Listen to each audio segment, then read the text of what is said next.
budgeting means that you can't have any fun. I hear this all the time. People are like, oh, I don't want to budget. It feels like it's going to limit what I do with my money. It feels like you can't have any fun. You have to be cheap. But can I just tell you, a budget does not limit your freedom. A budget gives you freedom. Hey guys, welcome to this episode of the Rachel Cruze Show podcast. I'm so glad that you're here. So in this episode, we'll discuss signs that your spouse might be guilty of financial infidelity. Then we'll talk about 6 lies that culture tells us about money.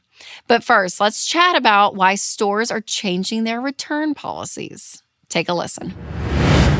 We all know that I am a natural spender. Yep, I love to spend and I love to shop. And one of my favorite things about shopping is the fact that you can return things. Okay, hear me out, because we don't talk about this enough. One of the most underrated things about the retail industry is the fact that returns and exchanges exist.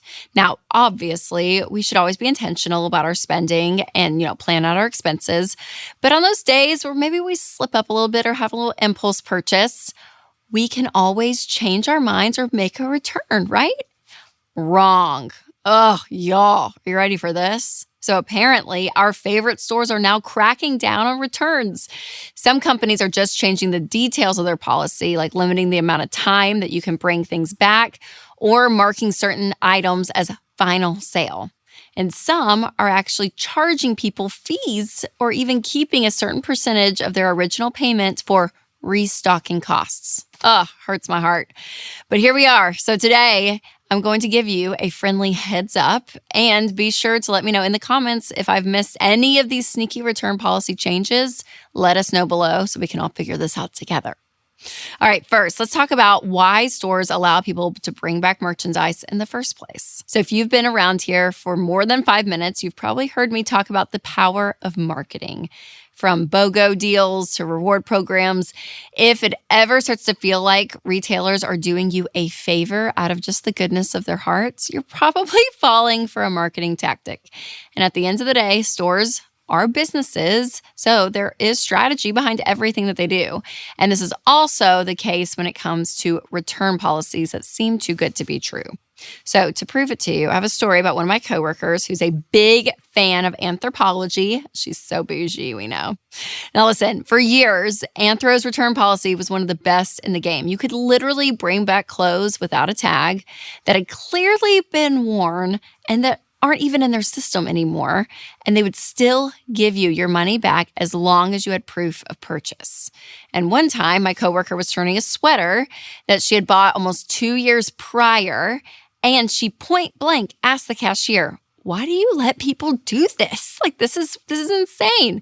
And the lady told her that they did research and found that people spend more money if they know they can return things far in the future. So instead of making the difficult cut in the fitting room, thinking, oh my gosh, they want you to feel like you have the freedom to buy what you want, and then you can reverse that decision later.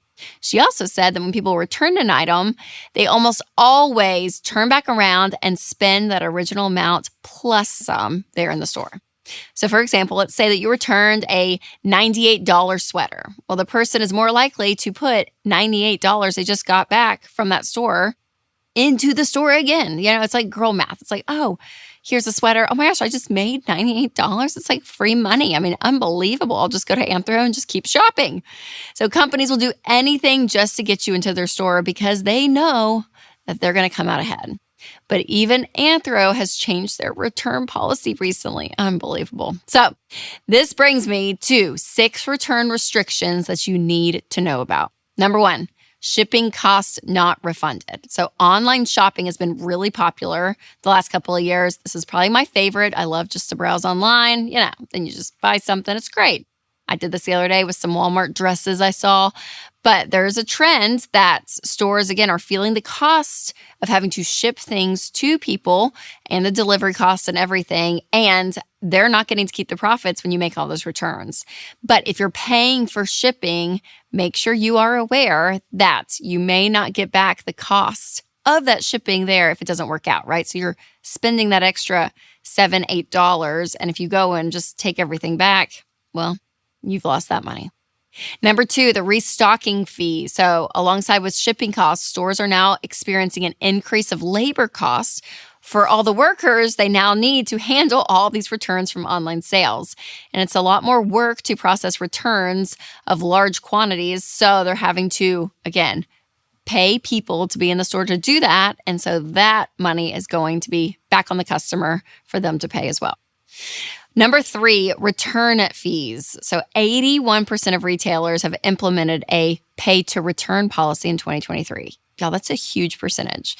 And again, if you're like me and online shopping is your go-to, always make sure you look at the store's policy when it comes to returning when you press order. So before you order it, again, make sure to read through that return policy.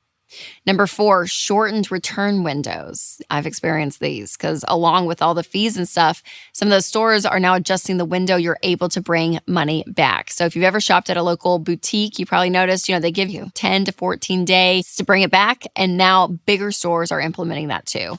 And this is because for these smaller stores, these boutiques, they're small businesses, right? So they can't afford to absorb all the costs of all the return items for the next 2 years. And also they keep a very limited inventory. So if you bring something back, maybe a month later, they may not even have it in stock anymore.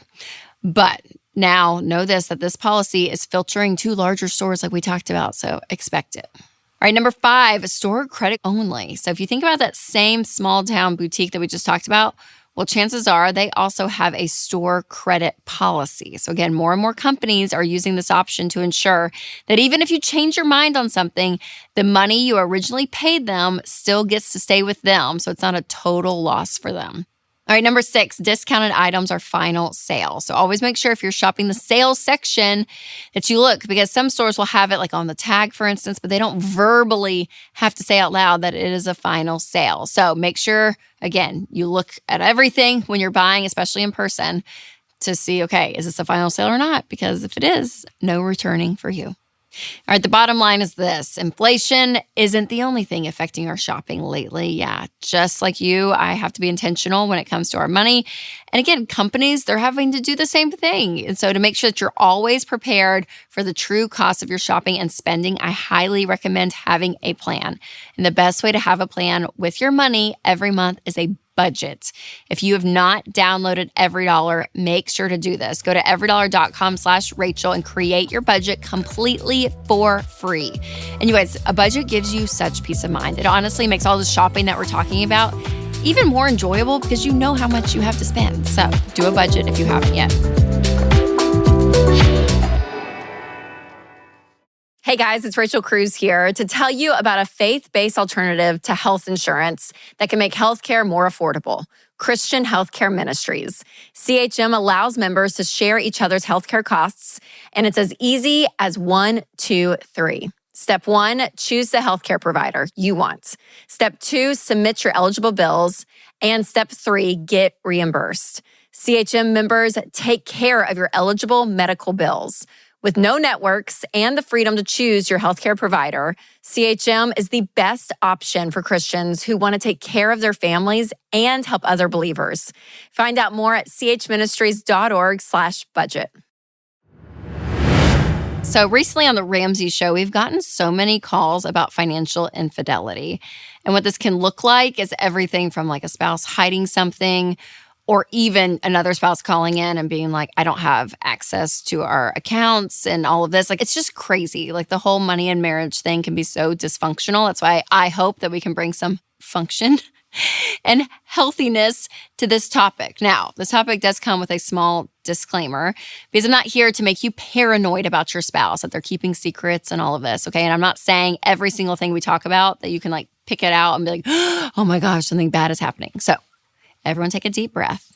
But with that being said, I want to go over a few, we'll say orange flags to look out for when it comes to your spouse and financial infidelity. Now, they may be nothing, but they also could be good reason for maybe some conversations, to maybe start communicating more directly with your spouse when it comes to this topic. And it never hurts to just get ahead on deeper issues in life, right? So we're going to talk about 5 warning signs that your spouse might be guilty of financial infidelity. All right, the first warning sign to look out for is not having access to an account. So this is, again, several reasons that this is wrong, okay? But this idea that your spouse can keep something like an account. And for some people, even their checking accounts they run their household with, separate, and that you don't have access to it, okay? That is a major red flag. Because in my opinion, marriage, you are one in every aspect of life. Like, there are no secrets, okay? And people may be like, oh my God, Rachel, but no, I have access to phones and computers and bank accounts. Like, you are one living this life together. So that is a very, very red flag for me, to a point of financial abuse in some cases that your spouse won't let you see in. Or if you guys have your money separate and they're like, well, this is my money over here and you don't need to look at it. Red flag for me. The second warning sign that there could be some financial infidelity is, again, if your spouse keeps pushing that they just want to keep things separate. And this is a common excuse that I hear a lot. And I hear for some women, like, well, I just want to have independence on my spending. I don't want him feeling like he can watch over every little thing I do. And then some guys are like, I don't want a nagging wife and I make this money and I get to say and do what I want. Like, whatever it is, okay? It's this idea of completely living separate. And so my question would be the why. Why is that? Now, maybe you're on a second marriage and the first marriage, your spouse took everything financially, left you in a hole, and there's a lot of wounds and scars there. Totally understandable. I do think there's a level of health that I would want you to work through to get to another conclusion there. But there are reasons people do this, right? So it doesn't mean that they're completely committing financial infidelity. But if there is this abstinence, I'm not going to give you a good reason of why I just want to keep things separate. I would definitely raise a flag. And let me just say, you don't lose your independence when you get married to a degree that you are still you. Like, you are still an individual. Even with therapy, I'm like, go do your individual work. Like, you're an individual person. But when it comes together of living life and running a household, though, that's where the team aspect, I think, is really important. All right, the third warning sign that your spouse possibly could be committing financial infidelity is if you have to ask permission before you spend anything. So if your spouse says, hey, I need you to tell me every little thing that you do with money and I need to see it, there's a little bit of a control issue there. Okay, so the way you can combat this is to have a budget and that each spouse has a line item, right? I have a line item, Winston has a line item, and I go and spend. I go and buy Target skirts and I go and do what I want with that money, right? And that's not a bad thing. And if Winston wants to know and ask, I'm not hiding anything 100%, but we've already agreed on the amount of what we're spending. And so that to me is the important part of, hey, this is where our money's going. Now, if they are hiding what they are buying, that's one thing I would be concerned about. Okay, why is that? But number two, if they need that much control over you, I think that there's a level of unhealth there that you have to tell them every little penny you've spent. I don't think that that's a point that is good. But I think, again, what bothers me is that you have to ask permission. It's like you're getting an allowance, and it's like more of a parental relationship than a spousal relationship. So that's a red flag. The fourth warning sign is if you spot weird charges and your spouse gives you really vague explanations. Again, secrecy in marriage, not good. It's like a cancer. It's poisonous. It's toxic. It will slowly eat away at the trust that you have within each other. I mean, it's terrible. And so, again, if either one of you feels like you need to hide something from the other, that lack of honesty and transparency it's a threat. And even if something is truly just innocent in the terms of infidelity, think about why you need to keep that Nordstrom's shopping spree, away from your husband. Like, why? Ask that. Or, if you're a guy and you go out and you buy some new electronic equipment or whatever it is, and you're like, oh, I can't tell her about that. Those are questions that I would say, why? Start digging into that. All right, the fifth warning sign is finding a bill or a statement from an account, service, or card that you don't know about. Again, this is another example of that financial secrecy because you both should be involved and have full access to your accounts, saving, investing, checking, you name it. And you should know about those accounts. So that's a big one. If there is a secret account, in my opinion, that is a red flag. That is financial infidelity. All right, here's the thing. I do not want to scare you, right? Or convince you of what your relationship is when it's not that, okay? So have some grace. I remember I had this lady come up to me one time and she was like, oh my gosh, my husband totally hid all these purchases from me. And I was like, oh no, what happened? And she literally was like, well, he went to Chick-fil-A 3 times last week. He never told me and all this stuff. And I was like, there may be forgetfulness on one spouse's end, okay? So there's some grace here. I don't want to be legalistic about it.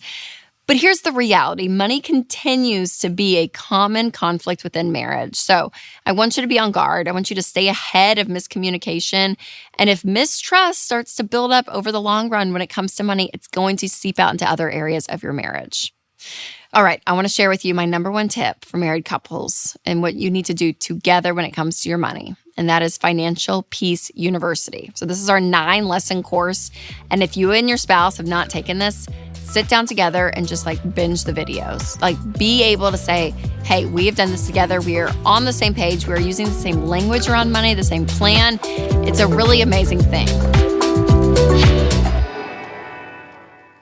Well, hey, you guys, as parents, we know it's not always easy to make sure our kids stay away from online content that we don't want them to see.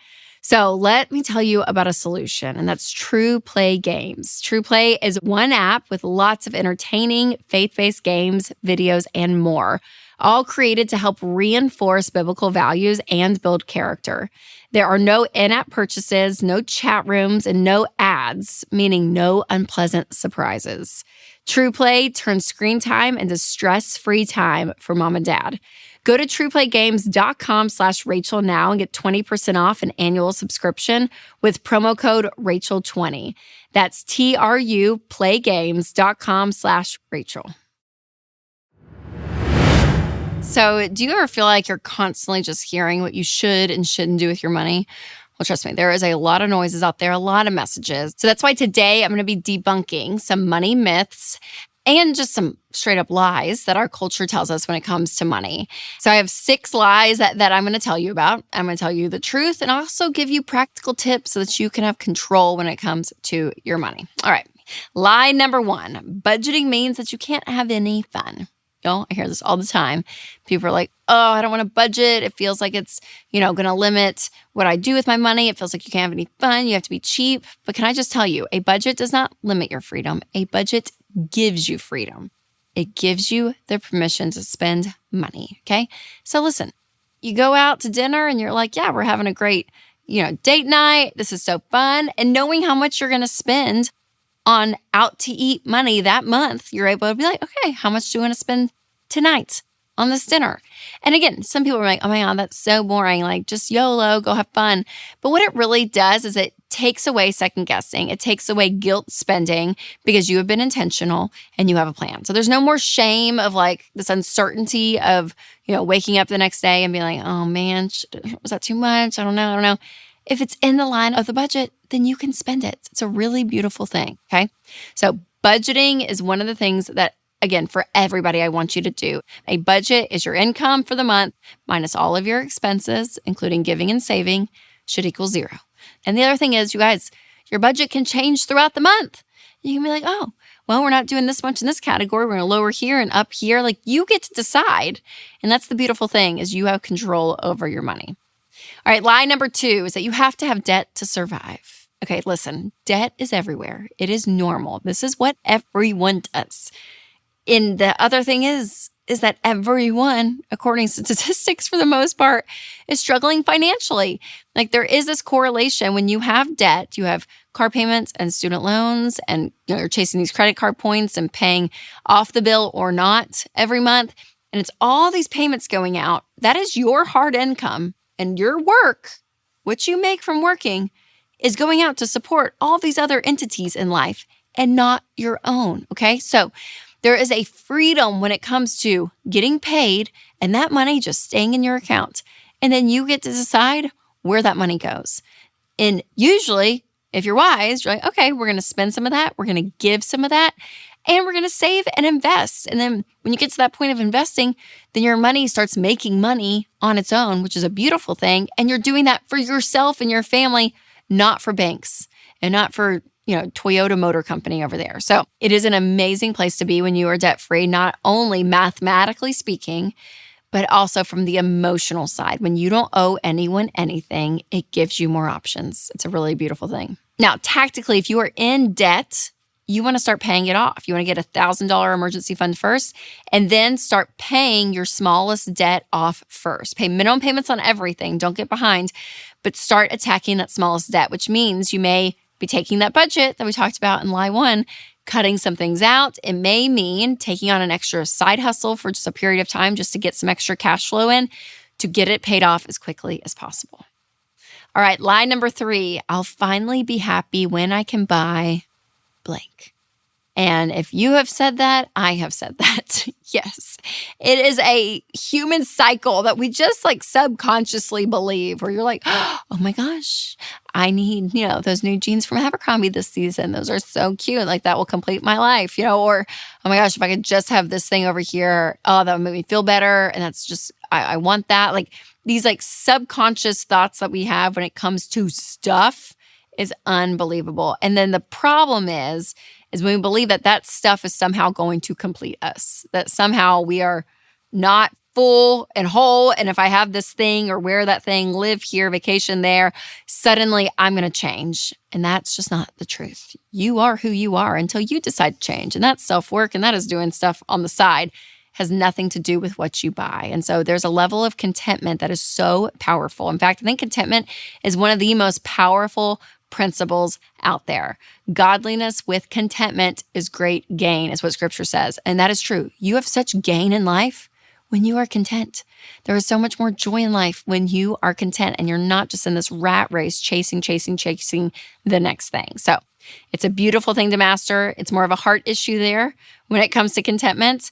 But I think gratitude, humility, like different things really breed this level of contentment that helps you live your life in a more peaceful way. All right, lie number 4, you don't need anyone in your money business. Oh, man, we are so American sometimes in our independence of like, I'm doing this on my own. I'm pulling myself up by my bootstraps. Look what I did. I'm doing this. Like, there's a beauty in independence for sure, right? Like, I'm not discounting that. But I think we're also made and created to live life with other people. So when it comes to your money specifically, like have people in your life that you talk about the subject with. Like it's a beautiful thing to have people that will celebrate with you, that will sit in the struggle when it's really hard and you're in a hard season. But having people in your life and not being isolated, I'm telling you, is a better way to live. Now, if you're married on a tactical sense, that person is your partner, right? There is a level of working together that is very in tune, very together when it comes to finances. But if you're single, have someone in your life that knows everything. Honestly, having somebody that you can say, hey, I want to make this big purchase. You know my numbers. Is that smart? Is that wise? And they may be like, you are second guessing yourself. Yes, go and get it. You can afford it. Or they could be like, I don't know. This and this kind of make me a little nervous. What do you think about that? Like, just having somebody to talk through things with. And I've even read in a recent book that a couple had like 3 other couples where they shared everything with these other couples too. So I'm like, it can go as wide as you want on the vulnerability side of money and sharing it with people. But I just want to encourage you to have people in your life that you can talk to when it comes to money, because we are not meant to do life alone. And part of not doing your money life alone is having an expert in your corner. Having somebody that does this stuff day in and day out is so crucial. And when it comes to investing specifically, having a financial expert is really key. So if you're looking for a financial expert to help guide your financial journey, I really recommend connecting with a Ramsey Trusted Pro. I've added a link in the description so you can check that out and find one, interview a couple of them, and just see, hey, who do you click with? But having a pro in your corner is really, really key. Lie number 5 is I'll start saving after I blank. I'll start saving after this vacation. I'll start saving after Christmas. I'll start saving after the kids get back to school. Like whatever it is, it's always this, I'm going to push it off later. Or maybe it's just this YOLO mentality completely where you're like, oh, I'm good. I'm just going to live life. I'll just worry about that later down the road. Can I just tell you, like life goes fast, okay? And later down the road, in your late 30s, early 40s, late 40s, early 50s, like all of that time, it comes a lot faster than you expect, okay? So I want you to have fun. I want you to enjoy life. But I also want you to be wise and be thinking about the future. I promise you, the future you will always be like, dang it, I wish I started earlier. We hear that all the time. And I don't want that regret to follow you, but I do want you to be wise when it comes to saving. So when it comes to saving, the $1,000 emergency fund is baby step 1. And the baby steps, this is a guide to help you when it comes to your money and a step-by-step plan. So again, that first thing is the emergency fund, get that $1,000 emergency fund, then pay off debt like we talked about earlier, and then save up a 3 to 6 month emergency fund. That is like your savings, okay? You can have that in a high yield savings account, a money market account, put that away, and then be saving really for your future when it comes to investing, and invest 15% of your income into retirement after those first 3 steps are done. And that will get you on a path. But you want to make this a rhythm. When it comes to money, you always want to be giving, you always want to be saving, and you always want to be spending and enjoying. And those will look different percentages maybe throughout your life or throughout the season that you're in. But overall, saving needs to be part of your life. All right, and lie number 6 is, I don't have any money left to give. I hear this a lot. So as we just talked about, 3 things to do with money, give is one of those things. And when I talk to people, again, they go down the budget and they're like, I have no more money left to give. I don't know. And I'm like, oh, that's because you have your budget upside down. Turn around. Okay, and this feels so counterintuitive to people when I encourage people to give.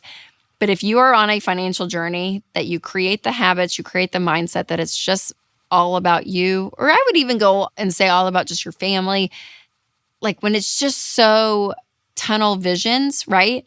There is something that you're missing in life, because when that's your habit for a long time, and then maybe you start doing well with money, you start making more money, you start making more on investments or like whatever it is, and you start actually building wealth, that tunnel vision continues to stay there. It really does. And I think the further along you get, the harder it is to break that.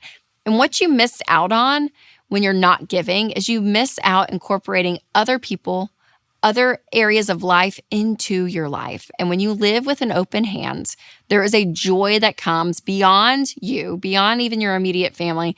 There is something there when you have the perspective that money is there to be a tool to create a life that you love. Part of that life that you love is giving because of the joy that comes with helping people. And it's not this like clogged up thing where it's so tunnel vision. I think there's a level of that when you are so focused on you for so long, there is a selfishness that occurs. It really does. And I think you can give in so many different ways, not just money, but I think money is one of the hardest. I really do. So time and money, those are hard things to give away, but I would encourage you to do it because I think it just enhances your life overall. So tactically, what I say about this is to give a little until you can give a lot. And 10% is always a great baseline to start with. That may feel like too much for you starting out, and that's fine. It may feel like too little. I don't know. But have somewhere that you start. I challenge you to do that. Start next month with your budget and say, for the first time, we're going to give something away and see what it does. So you guys, there it is. We have uncovered some truth behind some big lies that we may hear every day. Again, outwardly, or maybe we feel it internally.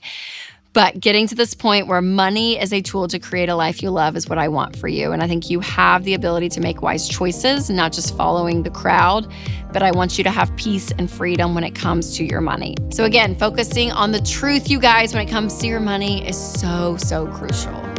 Well, thanks so much for listening to this episode. So if you guys love this show, make sure to leave a review, subscribe, share it with your friends and your family. It helps out the show so much because we want to get these truths out there to people. So thanks you guys so much for listening to this episode. And remember to take control of your money and create a life you love.